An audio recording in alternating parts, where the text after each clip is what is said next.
settle for less. It's all in your head, how you think you manifest. So get ready to rise, cause we about to be the best. Gotta switch it up, gotta break the old habits. Get your mind right, turn your dreams into habits. No negative vibes, only positive thoughts. What is up, guys? Welcome to another episode of the Mindset Cafe podcast. It's your boy Devin, and we are joined today and honored to have him on the podcast. Chad Hufford. He is a best-selling author. He is the founder of Veritas Wealth Management. It is a financial planning firm in Anchorage, Alaska, which, I mean, it's crazy because they're managing over $5 million in assets. And he has 17 years of experience and a ton of background in biochemistry, athletic training. So you already know we're going to make some of those connections between his wealth management and fitness and, athletics. So along with that, he has some sports psychology to help him to really build some habits and stuff with people. So Chad, I just want to say thank you so much for taking the time. Hey, it's my pleasure. I'm excited to have this conversation, encourage your audience, and really help empower them to live a more abundant life. And not that anybody's counting, but it's 500 million. So $500 million that we have under management. So, oh no, I saw that number and I was like, that is impressive. That's crazy when it's written out, when it says 500 million, you're like, oh, crazy. But then you add all the zeros and you're like, oh, wow. That's crazy. But let's start off with your story. How did you get inspired to pursue financial planning, and where did your journey really start to begin? My journey started a long time before I realized it started. I grew up in the financial industry. My dad was in the financial world, and I just saw how much it affected people's lives. And I actually got my degree in biochemistry. I was pursuing a career in medicine, and ever since I was 19, Devin, my why has always been to empower people to live a better life in the most full version of themselves. But I thought I was going to do that through medicine. But I realized that very early growing up that people's confidence or their anxiety, whichever one they're experiencing in finance, has a tendency to have a ripple effect into every area of their life, because finance is a part of our days. It's a part of our life, whether you like it or not. Much like health and fitness, the only thing it takes for finances to deteriorate is to ignore it. Because just like your waistline and your cardio, they're not going to get better on accident. Your financial situation won't get better on accident either. So I just saw finances as a way to not just enhance people's financial trajectory and have them have more confidence with money, but really just live a better life. No, that's so awesome. And it's funny because, you're using some of that terminology that I love to use. You mentioned, your why, right? Because a lot of people will go with, what is your purpose, or what is your, reason for doing this? But the terminology using, what is your why? Like, that's so important to me, because it's like, why do you want to do this? Why is this going to improve your life, right? When you can begin to ask yourself that question with starting with why and continue to ask, but why is that the answer? And go a couple levels down, you start to find, journeys like you did with yourself, where it's like, this wasn't even your original trajectory, right? I mean, mine with fitness, that wasn't even my original game plan. I told people when I was a personal trainer, like, this is the best college job ever, right? And that's now led to owning a gym, owning a franchise, and, and going crazier with it. But it's so cool that you use that. And then you even talked about the ripple effect, because the ripple effect is so important to realize that everything that you do in your day has a ripple effect on someone. Your interactions with people, your, conversation with people, anything you do for your business has a ripple effect on your family, your team's family, and so forth. So with that being said, when did you really start getting into like the understanding the mindset behind it, instead of just being like, oh, I'm a financial planner, and really understanding from a different perspective, like, there is a lot more depth to what you're doing and the benefits and ripple effect you're having on others? Well, let me just back up a little bit, because what you said, that ripple effect, I think is really important, because your life does not happen in a vacuum. Mm-hmm. Everything you do not only has a ripple effect in the lives of everybody around you, but even in your own life. Something as simple as hitting the snooze button at the beginning of the day, you're starting your day with a compromise, and you may not realize it, but now you've got less time, and you're probably less proactive. You're probably more likely to eat an unhealthy breakfast, or to be short with the kids, or short with your spouse, or speed on the way to work. You're starting out your day working from behind. And just people don't, it seems so little. Snooze button, it's 8 minutes, no big deal. But it's those little things that have a big accumulative effect. And going back to that question of why, I just see that finances is it's just a tool. If I wasn't doing this, and just like you, I use personal training to put myself through college, and I trained Olympic athletes and professional athletes, worked with a lot of fighters, had some military contracts. But I would if I wasn't doing this, I'd be doing some sort of coaching. But what I have found, Devin, is that finances, for me, is the most powerful tool I can use to transform somebody else's life. And I realized that very early on in my career, to actually get back to the question that you were asking, because I got licensed in 2007 at the very beginning of the biggest financial meltdown since the Great Depression. And stats, figures, charts, graphs, education, information, none of that stuff mattered anymore because people weren't living out of rational thought process. People were panicked. This world seemed to be melting down, and there was so much fear and anxiety that people were living out of their fear center. Their amygdala was running their thought life. And I just saw that, man, you just can't throw charts at people and say, oh, the stock market's always come back, or here's what the S&P 500 has done during these little crashes. I mean, it came back. And if you put $1,000 in at the peak of the market in 2007, it'd be worth about $6,000 today, and you look like a genius. But that $1,000 would have been more like $300 and something in 2009. You would have felt and looked like an idiot. And there's a huge disconnect, and you couldn't prove it to people. So it really was a mindset thing. And the people who survived that time, and the people who've been with us and who've survived many other market panics, economic meltdowns, crashes since then, they're not the smartest, the most well-educated. They're not the most clairvoyant. They're the people that have the right temperament. They're the people that have the discipline and the perseverance. And that's my job, to be a source of resilience and discipline when somebody else starts to feel like it's waning a little bit, feel a little weakness, feeling like, maybe this isn't the right path for me. I mean, you get it with personal training, right? Like, it's just, hey, just do a few more reps, man. I know it hurts, but these are the reps. No, it's so true. I mean, my clients, I mean, now it's not as much since, I have a gym and it's a little bit different. But when I was doing personal training, my clients would always, be like, you're so tough. I'm like, I don't yell at you. They're like, yeah, but just you looking at me, like just staring at me. It's like, because I'm waiting for you to finish the set. Like, I know you're tired. Like, what do you want me to do? Like, you're going to finish the set. You already know that. I already know that. So I'm just going to stand here and I'll wait for you. Right. And then there's like, oh man, like, you have no sympathy. It's like, no, like you have your goal. We both know how we're going to get to that goal. Like, you could feel tired. That's fine. Right. You can be emotional. That's fine. But I'm going to make sure that we stick to this plan. Right. But I do want to take a quick tangent, and then I want to bring it back to what you're kind of saying right there, because actually there's a cool little thing. And I think just from what you're saying right now, I feel like you're going to be able to dive really deep into it. But side tangent real quick. You mentioned, the market crash in 07, 08. And what I've heard, and obviously, we're living it, but do you think that obviously that was like a market crash? It was plain and simple in front of everyone's eyes. But since then, people think that there hasn't been a recession or, a Great Depression or anything like that.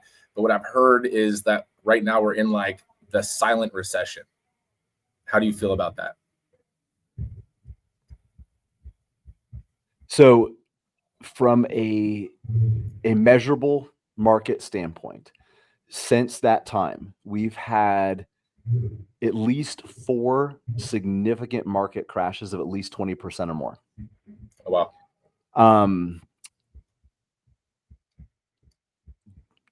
But I gotta be honest, man. I don't really care what the weather is.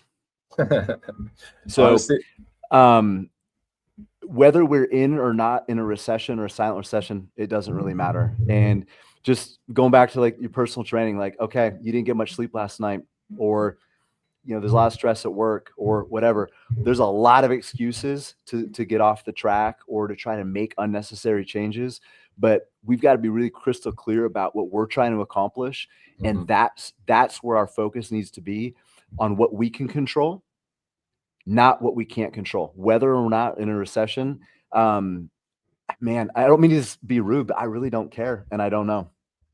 No, I mean that's completely fine, right? Like for me, because I've heard that, right? And the way I've always viewed things is we may be, but like is it affecting me directly? And if it is, then what can I do about it?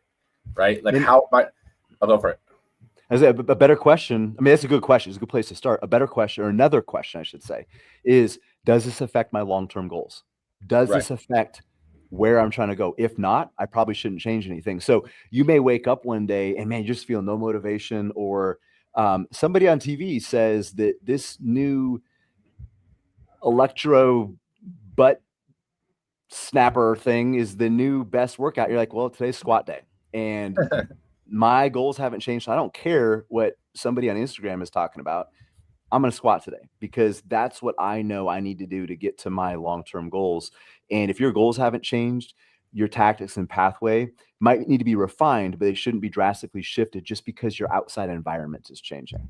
Does that No, make 100. sense? No, 100%. And that's the cool thing with like bringing it to like a fitness analogy, because when you say the same thing in a different area of your life, you're like, well, yeah, that makes sense, right? But when you talk about it, let's say with finances versus fitness, right? People have a very strong emotional tie to the same decision they would make differently in a different area of their life, right? Like, Yep. but like for me, for example, like when everything was kind of crashing around COVID, like that honestly is like almost more exciting because like if you plan right, like you should have a little bit, at least in my opinion, you should have a little bit of funds to buy on those dips because it's always gonna come back up at some point, right? You're absolutely right. So there's really only two scenarios. Either the market goes up with you out of it, Mm-hmm. or it goes down and you get to buy the best companies in the world on sale. Exactly. So the biggest risk in investments is not being in them.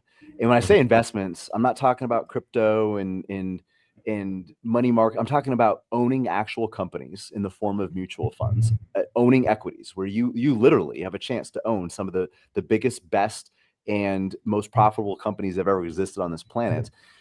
Are they going to go down temporarily? Absolutely. But people have to remember that the advance is long-term. The advance is permanent. The declines are temporary. And recessions come and go, and they eventually become blips on the radar.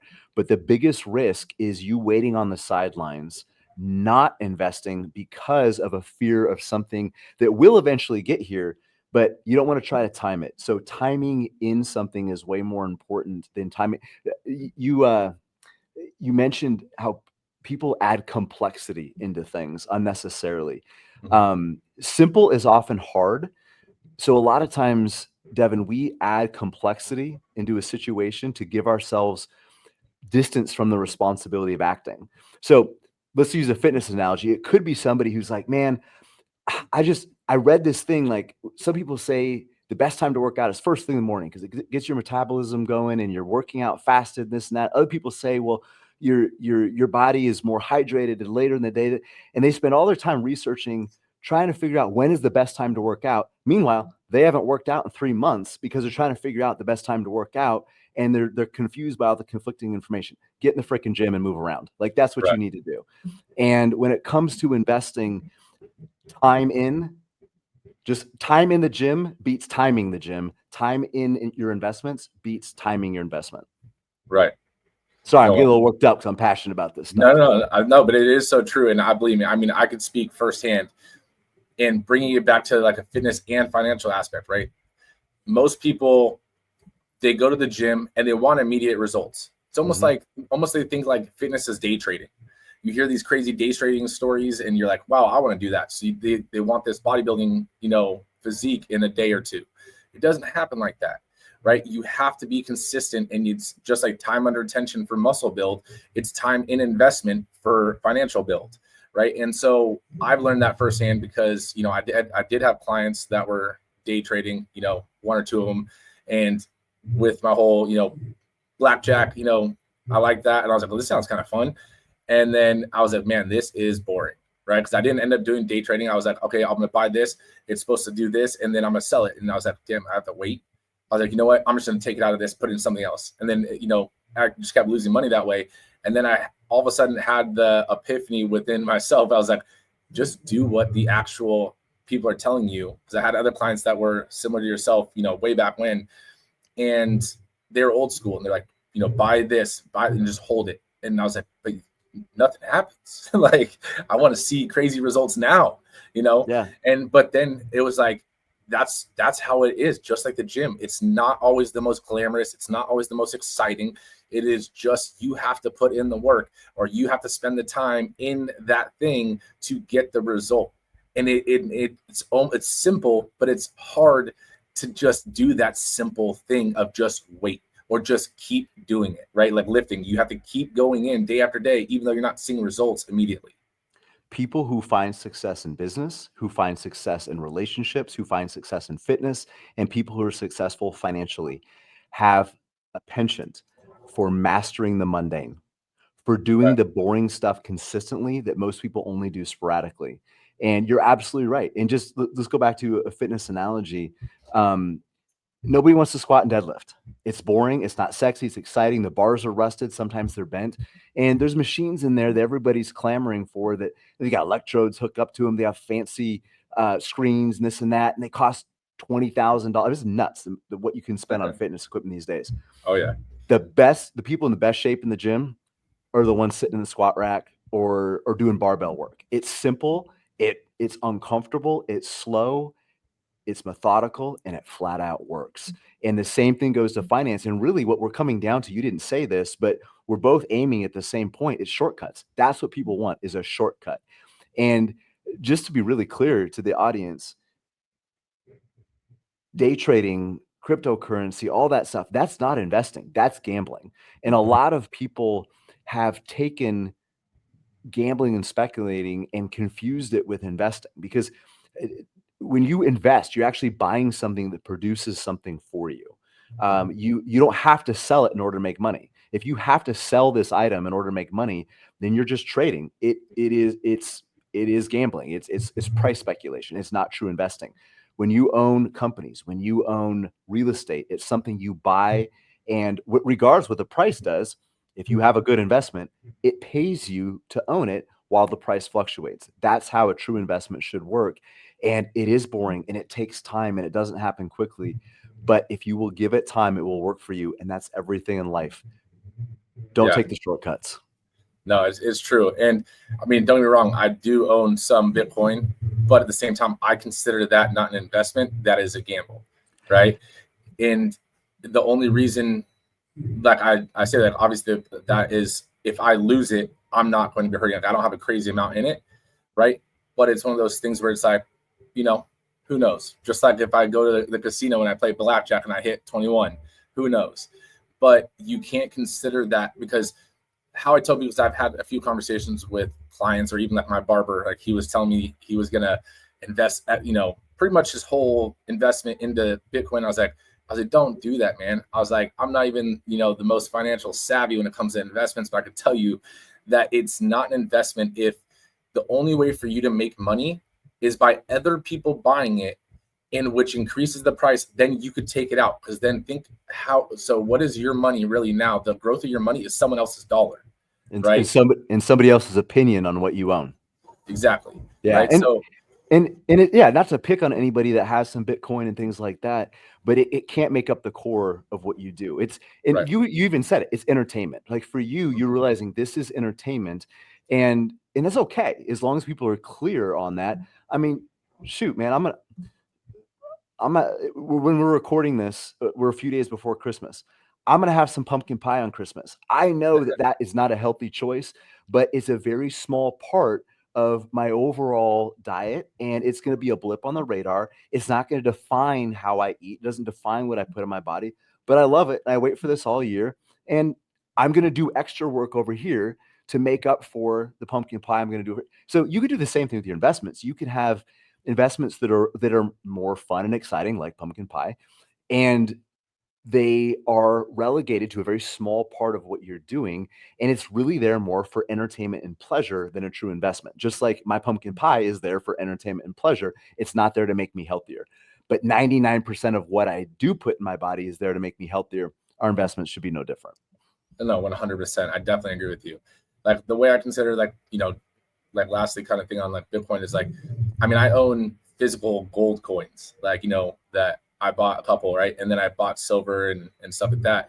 And then I bought one of platinum because I was like, that sounds pretty cool, right? And it wasn't like, I think this is going to make me a millionaire. It was just the fact that I was like, that's cool. I want to have one of those, right? And obviously it's gone up in value. But again, it's not what I'm considering my investment to increase my financial portfolio, It's not, right? yeah, it's not what your success is riding on. Right. But it is Yeah. for me, it is cool to have. And that's how I kind of treat like the part of the Bitcoin that I own. It's like, it's cool to have and it's cool to watch it, and it makes, when I'm like bored, I can check on it and it's like, oh, that's cool. Or damn, it's down. Right. Which is pretty much every other day.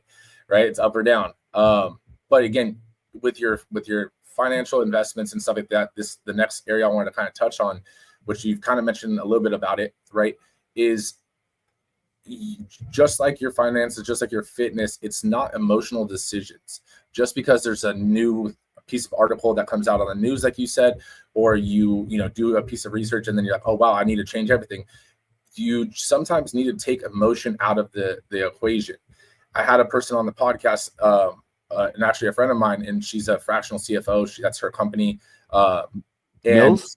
Yeah. Something. Yeah. No, I listened to that episode. That was really good. Okay. So awesome. So going into that, right? Like the part with being a fractional CFO, just like having someone else help you with your financial, planning and management. It's like we get so emotionally tied to the dollar, right? So if we get in a panic, we sell. When in reality, sometimes that's when you should be buying or just holding, right? And just adapting. And so when you can take your emotion or your emotional intelligence can build around your finances, I feel like that's a huge asset. How do you feel like people can start to work on their emotional intelligence around their finances? Okay, so one thing you said is really important, but also almost impossible, is taking emotions out of financial decisions. Warren Buffett can do that, and I don't know about anybody else on this planet that is capable. So we have to be mindful of that limitation, that emotions will be a part of our financial decisions, and recognize that that will be a bias. And this is so to answer your question, this is why it's so important to have a plan. A lot of people don't really invest. They just collect investments for 30 years and hope that they can retire comfortably. Now, hope is great for Hallmark cards. It's a terrible financial strategy. So think about like building a house. You would not want to live in a house, Devin, that was built without a blueprint. But a lot of people build their futures without one, and a lot of people work out without one. Like we can watch people that just meander around the gym. I'm sure when you're looking at your gym, you can tell, you can look, and in 5 minutes, you can tell who's on a plan and who's just showing up. Now, granted, being at the gym is better than not being at the gym. And that's a big step for some people. But to go from good to great, you have to have a plan. And what a plan does is a few different things. Number one, it creates guardrails. It says, here's what you can do. Here's what you must do. This is what you need to execute to get what you want in the future. It also helps you eliminate mistakes. And another thing that it does, it pulls the future into today. Like a blueprint for a house, it takes the future project that you're building and shows you, here's the actions, here's the activity that you need to do right now to stay on track. Because building wealth, just like building a better body, it's a long process. It can get really, really drudgerous. So you need to have those small wins to say, you know what? I haven't hit my goals. I haven't hit my targets, but this week was a win because I hit these sessions or I hit these diet numbers or whatever the goals are. This week was a win. And what a financial plan does is it creates that same thing where it says, okay, here's your long-term goals.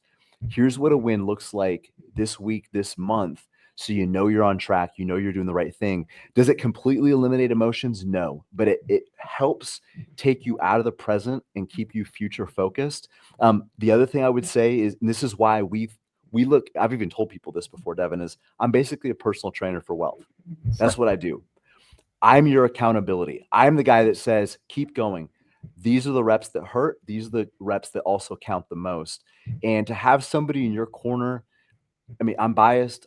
I think you should have a financial coach, but at least somebody who cares about you and will hold your feet to the fire and said, "Hey, Devin, this is what you said was important to you. This is what you're doing now is not in alignment with that. Let's get you back on track." Somebody who's gonna look at your actions and say, is is this action bring you closer to or further from the goals that you set out for yourself? That's a huge part of what we do, not just the planning, but also the accountability. Because as you've said in some of your other podcasts, we don't have an information problem. We have an execution problem. We're overindulgent in information, but very, very sparse in our implementation. And emotions are often what get in between those two. So a huge part of what we do is help people execute and apply the planning and the knowledge that they have. No, that's so awesome, and I like that analogy. Basically, you're a personal trainer for your finances, your wealth management, right? Because there are, as you know, we're going into it, like there are so many similarities in thought process and strategy, and even our emotional decisions, right? And it did make sense as you started to say it.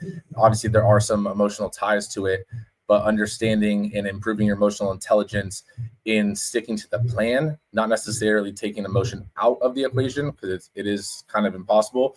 But it's one of those things where when you do have someone that is in your corner, someone like yourself, it helps alleviate some of those, radical changes or radical decisions that you might make on a whim, and having someone be like, "Hey, take a breath. It's going to be okay.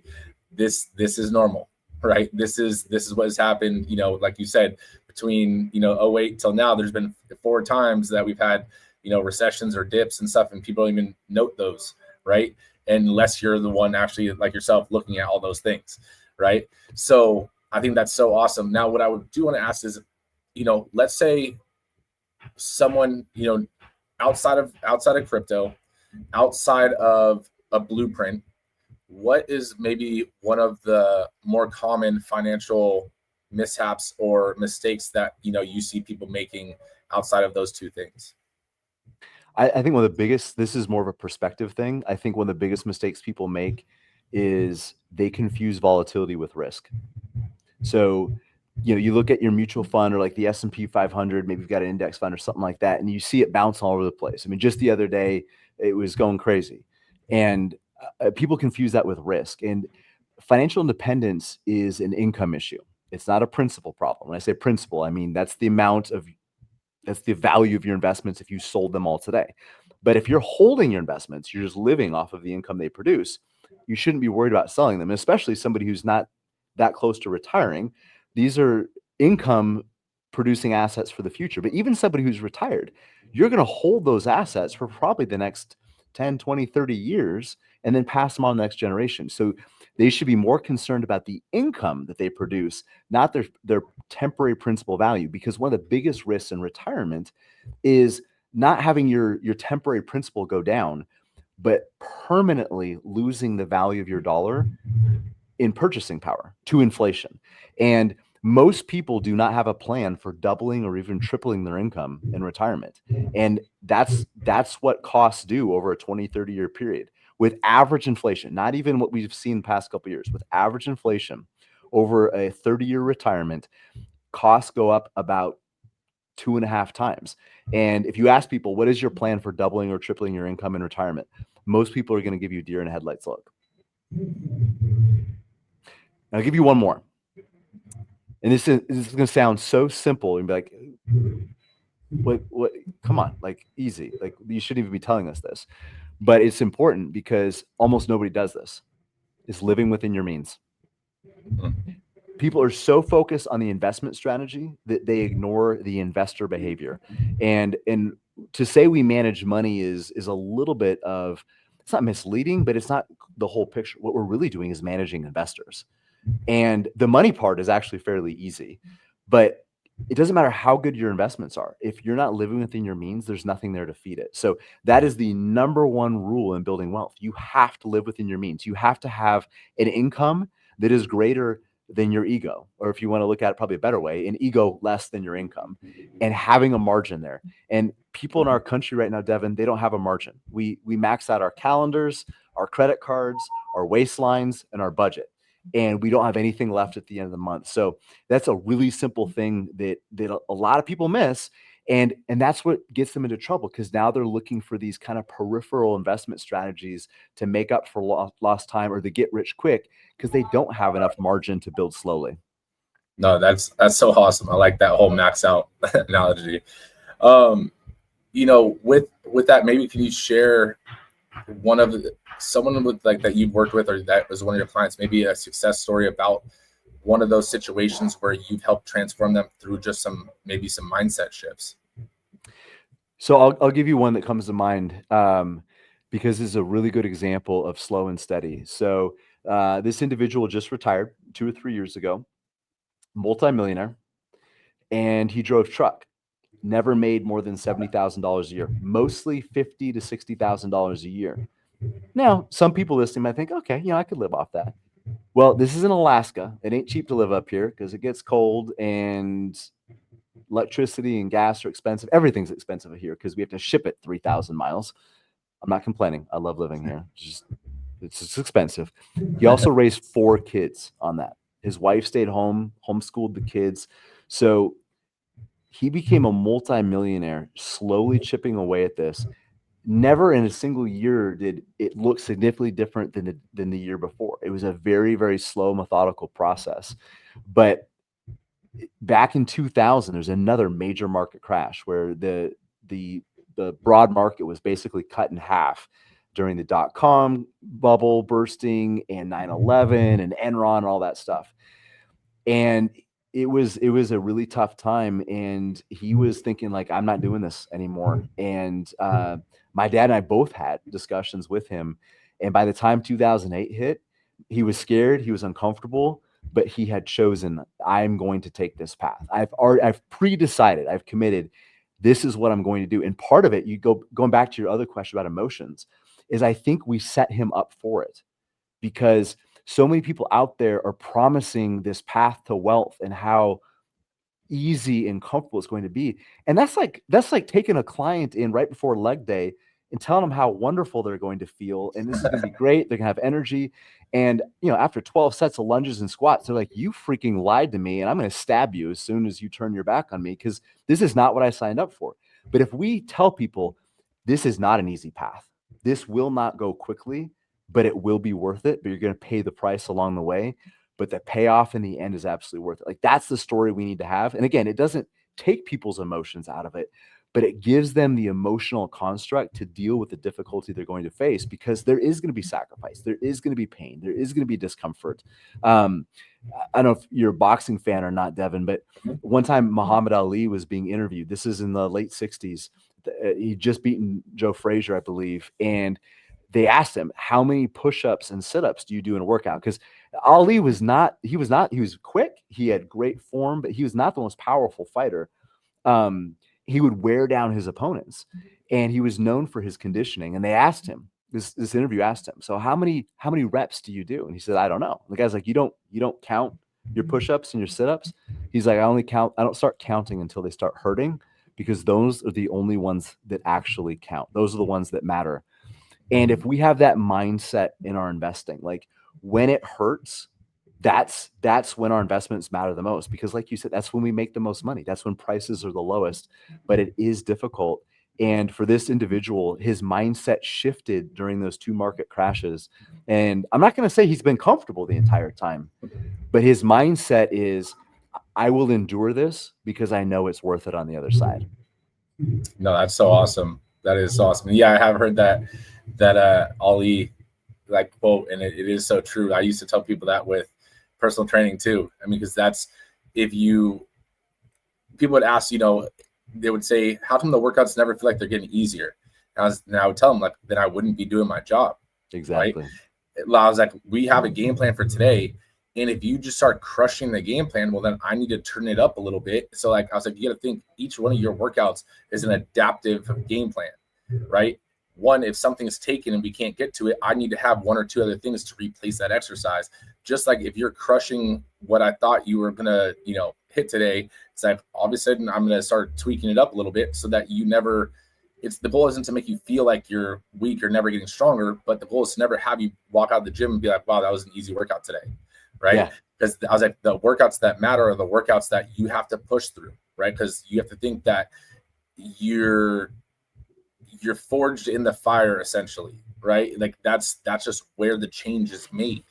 And so one of the things that I want to kind of touch on too, just kind of relating to the story you were just telling, is it can be overwhelming with your finances, right? When you start to really try to think about it and you're trying to plan it out and everything like that, but also maybe even like a couple in trying to plan their finances together, right? So how would you, or what advice would you give someone to, let's say a single person, then to a couple, right? What advice would you give to them just to take that first step if they're feeling overwhelmed? And then for a couple, how would you avoid any conflicts about money? I wouldn't avoid any conflicts about money. I think that's where a lot of financial problems in marriage happen. And I'll be honest, man, I've been married. We've got 6 kids, been married for almost 20 years. I'm not without financial conflicts in our marriage too. We have different opinions. The worst thing you can do is not talk about it. And I think for a married couple, that's the first place to start, is start normalizing conversations about money. So even though I grew up in the financial industry and had a good background, my wife grew up very differently from me. And not to say that my ideas were right and hers were wrong. They were just incredibly different. Our perspectives were sometimes polar opposites. So a week after we got married, we were married on September 30th, 2005. And that next Friday, we started taking a financial class together through our church. And we joke about it because that first year was a little rough, 2 very different lives colliding. I think finances was the only thing we didn't fight about the first year of marriage. And it wasn't because we had this great epiphany, but we normalized the conversation about that. And I'll be honest, 6 kids later, we have to continue to make that commitment because so many other things got mixed in, and the things we need to discuss have changed, and we're having to continue to work on those habits. I mean, kind of like the analogy you just gave, like if you go back to what's easy, then you're not growing and improving. So we're continuing to being stretched. So married couple, talk about it. Just talk about finances. I don't care what you talk about, but start that discussion to make it normal to engage in dialogue in a healthy way about finances, because you will talk about finances one way or another. But if you don't plan it out, it'll happen under only stressful conversations. And then it's really hard to have healthy conversations because emotions are already heightened. We've already gone over why we don't want that. So you want to bring up those conversations about money when everybody's calm, and it could be as simple as something, you sit down with your spouse and saying, hey honey, like if you never had to go to work ever again, another day in your life, neither of us ever needed a paycheck ever again, we were financially independent, what would you want your life to look like? What would you be doing? Like what would you want us to do? Paint me a picture of that vision, like something like that, because what it does, it starts clarifying your long-term goals. It also helps you understand what makes your spouse tick, and you'll be surprised what you might hear. No, I think that's awesome though, because I mean, when I was saying avoiding conflict, I think what I meant was like there's going to be conflict, but I guess to the degree of conflict, right? So I think, like you were saying, the biggest issue marriages have is around financial aspects, and that's the conflict I was kind of referring to. There's going to be disagreements and stuff, but I even for my own like marriage and stuff, I know that the big conflicts were before we started to normalize conversations about money. And there might be miniature quote unquote conflicts, but I just call those conversations, right? Well, and yeah, and I knew what you meant. I just wanted to be clear for our listeners too. No, but there, conflict is okay, combat is not, and that's what we want to avoid. And if we have normal conversations about money, even when we're having more conflict and it is maybe more emotionally heightened, you're still less likely to go into combat mode because you've been there before under normal circumstances. And And we don't want those conversations to catch us off guard. The other thing is you start building up relationship capital in that area. And that's what I was thinking when you talked about your clients back when you used to train people, how they would still finish the set. You didn't have to say anything. Part of the reason that happened was relationship capital. You didn't have to say, you didn't have to threaten them, but deep down inside, they knew that you cared. They didn't want to disappoint you and let you down. That's relationship capital. And that's what this business, my business, if your financial planner is doing it right, is built on relationship capital. And with your spouse, the same thing. So you have to have those conversations when they're safe. So when you do have times of conflict, because they will come up, you're not, if somebody's been married for more than 17 seconds, you already know you're not going to agree on everything ever or all the time. So you will have conflict, but you're less likely for that conflict to go into combat. No, definitely. No, that's so awesome. Before we wrap up, and I already know you got a preview of it, but typically I like to ask the question, right?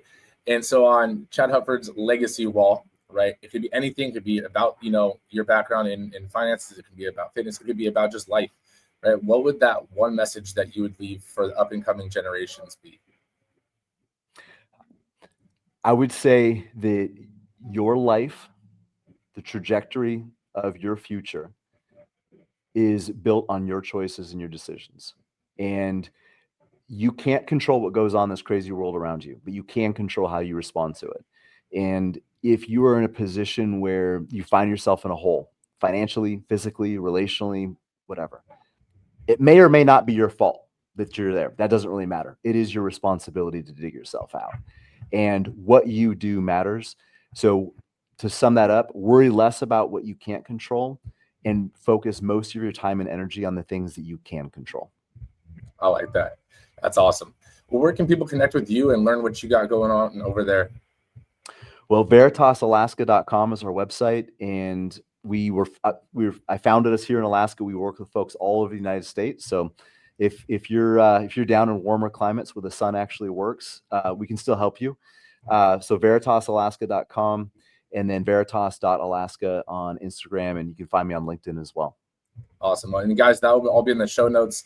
I know you guys got a lot of information from this episode, and I know a lot of you guys are into fitness. So if your finances didn't start to make sense before this episode, I know that you have a better understanding from the different analogies that Chad was able to bring to you guys. So make sure you guys give him a follow, check him out, and make sure you guys share this episode with a friend, right? We are going into the new year, and it's important to start your year off right? Start it off with building a game plan. Really think about this stuff instead of being reactive, be proactive. But Chad, I just want to say thank you so much for taking the time out and honestly giving the listeners an amazing episode. It's been my pleasure. Thank you for the opportunity.